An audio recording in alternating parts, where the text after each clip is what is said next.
ঢাকায় প্রকৌশল শিক্ষার্থীদের ওপর হামলার প্রতিবাদে শাটডাউন কর্মসূচি পালন করেছে চট্টগ্রাম ও রাজশাহী প্রকৌশল বিশ্ববিদ্যালয়ের শিক্ষার্থীরা। সকাল থেকে চুয়েট ক্যাম্পাসে সব ধরনের ক্লাস পরীক্ষা কার্যক্রম বন্ধ থাকে। শিক্ষার্থীরা জানান, শাহবাগে প্রকৌশল শিক্ষার্থীদের শান্তিপূর্ণ আন্দোলনে পুলিশের হামলায় অনেকে আহত হন।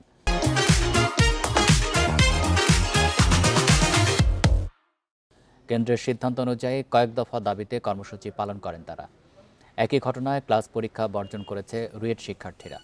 পুলিশি হামলার বিচার নিশ্চিত করার পাশাপাশি দাবি আদায় না হওয়া পর্যন্ত শান্তিপূর্ণ প্রতিবাদ কর্মসূচি চলবে বলে জানান শিক্ষার্থীরা। রুয়েট শিক্ষার্থীদের সাথে একাত্মতা জানিয়ে রাজশাহী বিশ্ববিদ্যালয়ের প্রধান ফটকের সামনে আধা ঘণ্টা সড়ক অবরোধ করে বিক্ষোভ করেন প্রকৌশল অনুষদের শিক্ষার্থীরা। এদিকে কুয়েটে কয়েকটি বিভাগের শিক্ষার্থীরা ক্লাস বর্জন করেন।